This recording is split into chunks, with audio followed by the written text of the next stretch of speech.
Dating Pangulo na si Sir Rodrigo Duterte isinakay na sa eroplano, Vice nagsalita na.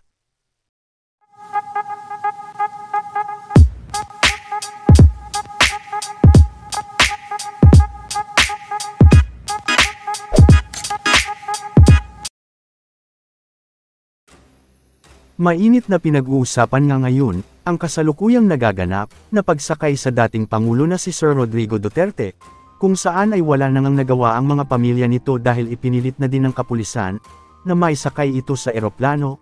Ayon sa mga unang impormasyon ay dadalhin umano ito sa Netherlands. Marami naman ang galit na galit dahil hindi umano makatarungan ang ginawa nila sa dating Pangulo.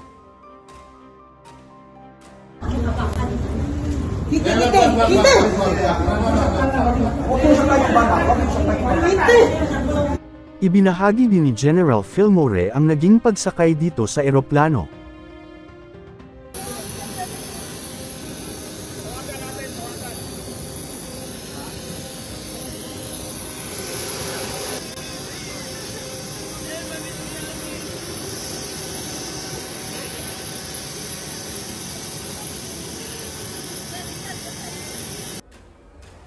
Samantala, nagsalita na rin si Vice kaugnay sa kumalat na post nito.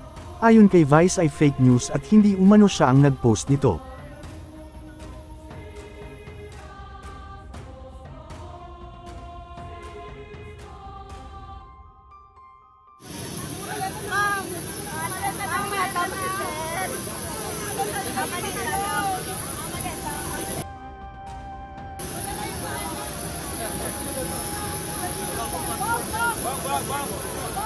Alam lang